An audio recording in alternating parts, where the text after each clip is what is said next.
time to talk about luxury cruising. From suites so sweet to ships elite. Come explore the world in style with me on Luxury Cruising, the podcast. Hey, it's Crystal here.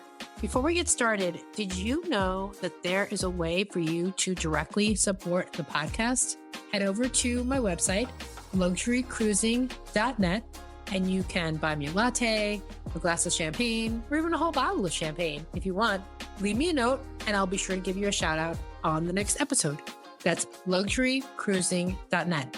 You can also leave me a note or ask a question. Okay, let's get on with the show. Welcome back to Luxury Cruising. I'm your host, Crystal Sodaitis, and I'm so happy to have you back again, where we are going to hear about another amazing star class experience on Royal Caribbean's Harmony of the Seas. Lauren is here with us, and Lauren, please tell the audience anything you would like them to know about you. Hi, my name is Lauren. This was my third time doing a star class suite, and my first time doing one that's bigger than 2 rooms. And it was just a really lovely experience, and I'm so excited to talk about it. Awesome. Awesome. So tell us what made you decide on this particular room, this ship, what led to all those decisions? Yeah, so actually it wasn't entirely my choice, which is fine. I'm not going to complain. 'Cause I really was brought along on this trip. It was a celebration trip to celebrate both my parents turned 70 years old this year, and they are true cruisers. They go on cruises all the time, and a couple of years ago, they had already started planning their 70th birthday, and they came to all the family, and they told us that all they want for their birthday is they wanted to take a big family vacation with all of their kids, all of their grandkids. And they said they didn't care what it was or where we went. The only criteria was we all had to be together. We all had to be like staying together and just spend time with family. And so we had looked at a couple different things. We looked at like cabins, like out somewhere in the woods hiking, or like a snow lodge. We had looked at some all-inclusive resorts. And then their travel agent told them about these suites on Harmony. There's one on Harmony, and I think the other one's on Liberty, the villa suites that have 4 bedrooms. And they said that is perfect because they have 3 kids, and then we have a mix of grandkids all among us. So it would be like 1 room per family. I think this room is pretty much impossible to get unless you have a travel agent, because our travel agent told us that it was sold out within an hour after the schedule like released. Yep. So like she was there waiting on standby, waiting for the room. As soon as we decided that, yes, we want to do this, we want to do a cruise, we want this room. And we also wanted it at a peak time, and we wanted it in July, in the summer. And so she was there waiting at her computer, ready for it to drop. And as soon as it did, she snatched it up, and then it was gone. Yeah. But you got it. Yes, but we got it. We got it. Yes. And I just wanted to mention that just because several people have asked about, what can I do to get the same suite and everything. And I just like, it's really hard. You can try. Yeah. It was kind of like the equivalent of trying to get Taylor Swift tickets. I mean, it's intense. And tell people pretty impossible. How far in advance you booked We had booked it 2 years in advance. Right. 2 years. Like those high-end suites on the contemporary cruise lines, they're the fastest ones to go. Because it's often a celebratory thing. It accommodates a lot more people. It's also people who know what they want. They like star class. That's how they want to travel. And so as soon as they know that, they go, right? Even the Harmony doesn't have an ultimate family suite. That started with Symphony, which is the ship after that. The family loft suite. That I'm not sure. I don't remember. I know that they have some loft suites, but I don't remember if they have the family one that has like the slide. Yeah. And stuff. Yeah. That started on Symphony, which was the ship right after Harmony. Believe it or not, it's like $100,000 per week. It's one of the first suites to sell out every time as soon as they drop. Yep. So that's really important for people to That's another thing a lot of people ask. So when you get to the suite, tell us what's the suite like.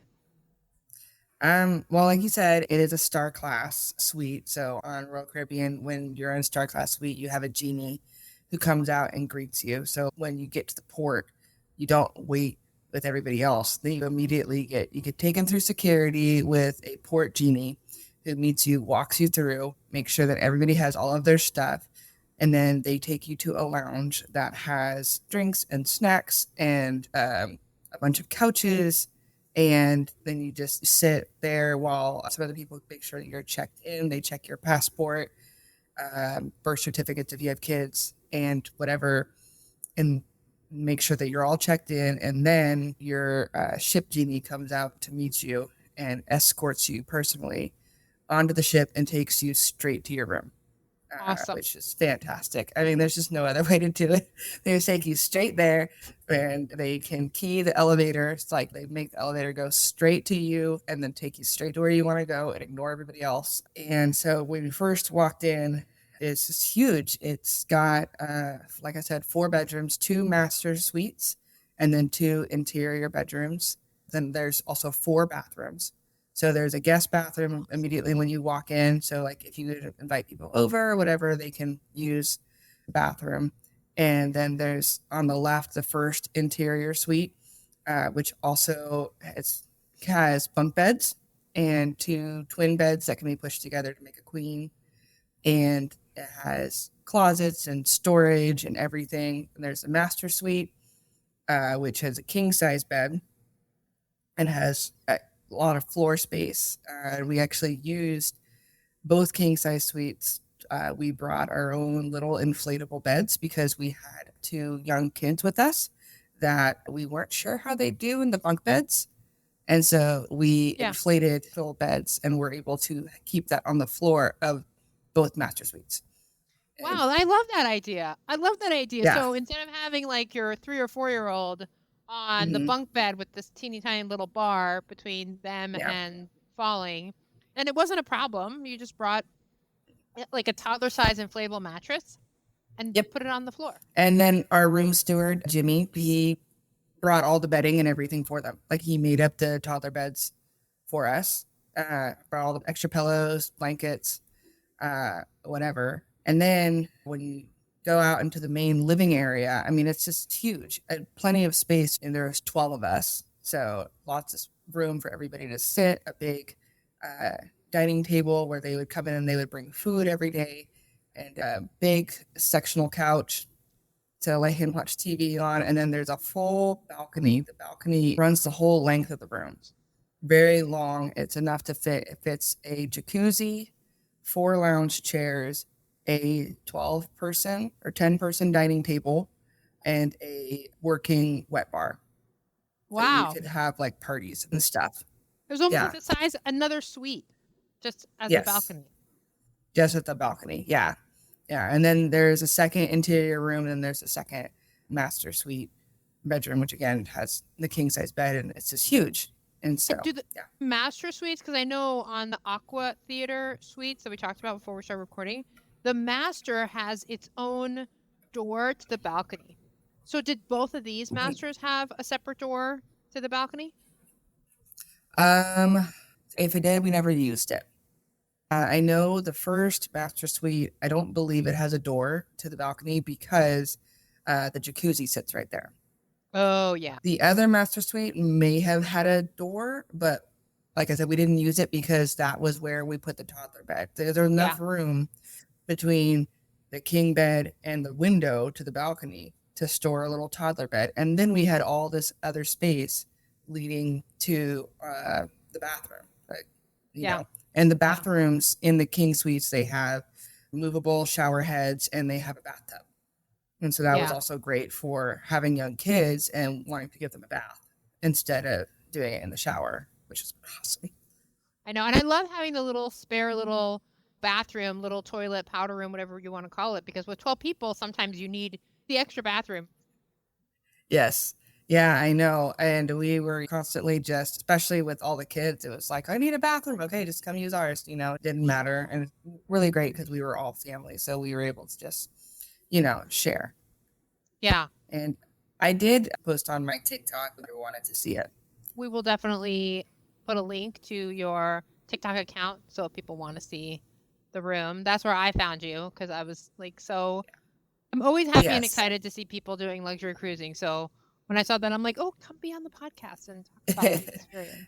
I really wanted to kind of capture it, and I did it right in the middle of the cruise too, so I know it's a little messy because we're all in the middle of everything, and that was one of the things of being in Star Class is there's just so much that we're constantly doing, and they're constantly bringing us that I feel like there's always just stuff everywhere. The table is always full of food because our genie will all set up to bring us coffee and donuts and pastries every single morning. And then we get like an afternoon snack, which is usually my mom loves the bacon wrapped chicken, jalapeno chicken from Sabor's. So like 3 plates of that every day, along with everything else. I think we had asked for like fresh fruits and veggies for the kids.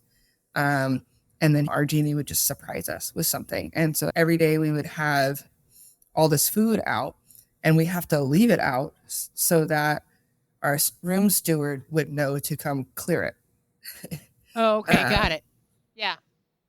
Yeah, so that is one thing that is kind of like a con, I guess, to all of these things. You get all this food, you get all this stuff, but then you have to leave it out so that they know to come take it away.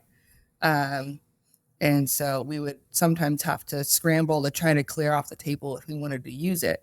We could go out and use the balcony one if it wasn't too windy, which we did do that on a couple of mornings. We had breakfast out on our balcony, 10-person table.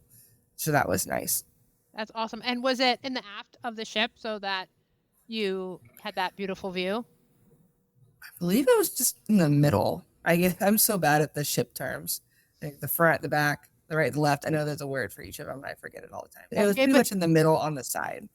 One fun thing about the location of it is we were only a couple of rooms down from Wonderland, and we wound up really just loving the adults could go stop at the Wonderland bar and grab a cocktail. And we really fell in love with the bartender there. His name was Kim, and he was just such a delight. I mean, all the people on Royal Caribbean are such a delight. They're so nice. They're so friendly. But Kim was a very good bartender, and he made fantastic lavender lemon drop martinis that we were loving. And we even wound up taking a couple of his cocktail classes just because, he's a good seller for that. Yeah. Yeah. So was that one of your ship excursions? Was there like a cocktail class that you did? Yeah, we did 2 different cocktail classes. We did one, which was Caribbean cocktails, which that was originally not one of the ones I was interested in, but I'm really glad we did it because we learned about all different kinds of rum, and we learned about a couple of different types of cocktails that I had not heard of that I wound up really liking. One was called the painkiller, and that was strong. It was fantastic, and that was something that we learned is that the different bars know how to make, and so it was like, oh, this is a new cocktail that I can now go to any bar and ask for, and I know I'll like it. Then the other one was I think mixing through the decades, where he talked about different cocktails throughout the different decades and the history behind them and different ingredients, and we learned a little bit about making them and how to make them at home. That was a lot of fun. Another ship excursion we did was cupcake decorating for the kids. That was also at Wonderland. It was down below in the dining area of Wonderland, and the kids really enjoyed that, although it was difficult for them to not eat all the frosting and everything. So they didn't really want to, especially my 3-year-old. She did not care as much about decorating. She just wanted to eat it. Yeah. Cupcake decorating is definitely a favorite in our house, too. Yeah. Yeah. They wound up making a little frog out of fondant. A little frog that sitting was hard. On a lily pad. The frog on a lily pad is a hard one, especially for the little kids. So I don't blame her for deciding, I don't care about the frog. I just want the cupcake. Yeah, she was just excited just to eat everything, which they can do. And they were very excited about being able to eat as much cupcake and icing as they could. Yeah, yeah.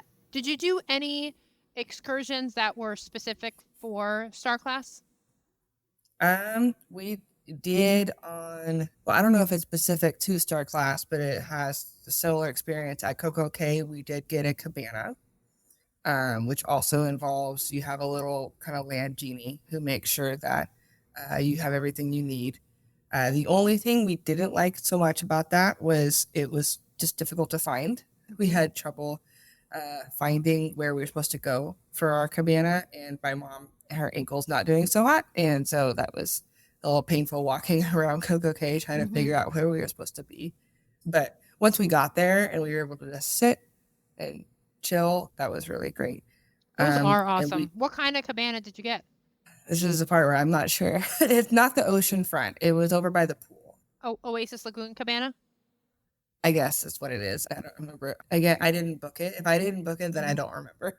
Got it. Yep, I understand. And I was just kind of along for the ride because I know we weren't going to be doing the water park because my 3-year-old wasn't going to be able to do hardly any of the rides. And so she was perfectly happy just playing in the sand and just hanging out by the cabana. So that was perfect for us.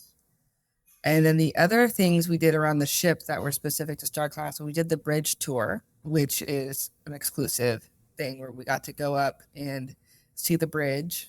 And you're not allowed to take any videos, but you can take pictures. And then we also did the backstage tour where we got to see behind the stage. And that one, where you weren't allowed to take pictures or videos at all back in the dressing rooms and stuff. But that was very cool to learn about on the bridge, learning about how they run the ship, where it's the steering and seeing all of the different technology that they have. And then for the backstage tour, it was also neat just to see how big it is back behind the stage, all the different rooms and how they make the magic. Yeah, that sounds awesome. And a small group, so you can get a lot of, not individual, but at least you get a small group experience in seeing all that, getting closer to. Were there any cast members or anything back there for you to chat with? There were cast members. They weren't back in the dressing room, but there were cast members there from the Columbus and Greece, and they were there to answer questions in the beginning. And so they took questions and just talked in general a little bit about it. And then we had somebody from the tech there who was like from the production side. Yeah. Very cool. Was there to answer questions too. Very cool. Awesome. Well, I know that Star Class also comes with the ultimate dining package. But with all that food being delivered to your room, were you able to take advantage of any of the specialty dining? Yes. So that was one thing that we knew we were definitely going to be doing. As I mentioned before, this was my 3rd Star Class cruise. And so I knew a little bit already about what it's like having a genie and going to all the different specialty restaurants. One thing we specifically asked for this time was we asked our genie to please not make any reservations during lunch because in the past we realized it really kind of, if you do reservations for lunch and dinner and then try to make it up to Coastal Kitchen in the mornings, which Coastal Kitchen is a Star Class exclusive restaurant. You can only go if you're Pinnacle or if you're Star Class. It just becomes so much. You really just feels like you hardly have any time to actually relax. You're spending all your time eating, and those restaurants, the food can be, very rich and very filling, and so then you're not even hungry. Yeah, exactly. Just one point of correction. So any suite class, so even if you're in a junior suite, does get to eat. Junior suites can only have dinner in Coastal Kitchen, but even if you're Sky Class, you can eat breakfast, lunch, and dinner. So Sky Class and Star Class get full access to Coastal Kitchen. I don't know all the different classes. I'm sorry. Yeah, that's okay. That's okay. It's really people like me that have podcasts about cruising that know all the details. We talk all about it. Yeah. I just know that my mom especially was very excited about eating at Coastal Kitchen because it's a lot more exclusive. And it's also the only restaurant that we've been able to find, at least on Harmony, that has escargot, which we love. It's in the garlic butter and you dip it with the bread. It's just so good. It's amazing. I've said on the podcast before that Coastal Kitchen is my favorite restaurant of any of the restaurants on Royal Caribbean. It's fantastic. I don't even need a dining package. Like, just Coastal Kitchen. I'm good. I don't know. 150 Central Park is pretty close too, though. That one's pretty good. Yeah, I think that what I have told is, I have eaten 150 Central Park once, and what someone told me, they're very similar. Yeah, I felt like they were enough different that it was worth going to both. Yeah. And yeah, we went to 150 twice, and we did Coastal Kitchen twice. You really are a fan. You like that style. You must like that style of dining, right? Just Well, whatever that it's is. not It's sort just of like, me. There was all of my family. But yes, we enjoyed that. The only one that I think we said we weren't interested was Sabor, mainly just we're in Texas and we get lots of great Tex-Mex. And the main things that we like were like the bacon wrap chicken. So we just had that delivered. Just had it delivered to the room. that makes it easy. And so other than that, I think we ate at each specialty restaurants. We did Chops, Jamie's Italian, the Azumi Hibachi, 150 Central Park, Coastal Kitchen, and am I missing any? I think that's all. Wonderland. Did you eat in Wonderland? Oh, Wonderland, yes. So actually, Wonderland is actually my favorite, but I don't think I can convince my family to eat there twice. But Wonderland is my favorite just because it's so weird. It's so quirky. Yeah. And you can't get it anywhere else. But unlike Coastal Kitchen, the menu doesn't change as much. I feel like Coastal Kitchen, the menu changes, and which makes it more interesting. Wonderland, it's kind of once you go once, you've done it. And especially when you have as big of a party as we did, we didn't bring the kids, but there were still 8 of us. And so our waitress she said, I'm just going to bring you guys everything. I'm just going to bring you a little bit of everything. So we didn't even order. We got to do the special menu that they have where they hand it to you and you take your paintbrush and dip it in the magic water and you reveal the menu, which is always just a fun little thing. But we didn't have to really look at it at all because I'm going to bring you everything. Yep. Yeah. She did. Awesome. It was that fantastic. sounds awesome. Was there any other like special touches that maybe the Genie did or your room steward did? Oh yeah, I mean our room steward would always do special things with the kids. If there were any toys, stuff laying around, he'd always tuck them in, put them somewhere fun. And our Genie, Derek, was always just fantastic. He was so accommodating and willing to be like flexible and work with 12 people who all have different wants and things that they're interested in, and trying to line up their schedules. Some people want to go do Flow Rider. Some people want just to have a lazy morning. Some of us want to do a fancy dinner here, and some of us don't care, and we'd rather just stay in the room. And so that was really nice. He was great. That does take talent. Do you know if he had another room or rooms? Yes, he did. Genieing for? Wow. Yes, but he told us he was in the very first class of genies that there ever was. Like when Royal Caribbean first started doing the genies, he was one of the first. So he's been doing it a while. So he's got it down. That's amazing. Before we move away from this specific cruise, anything else that you would want people to know about Star Class or the Villa or Harmony?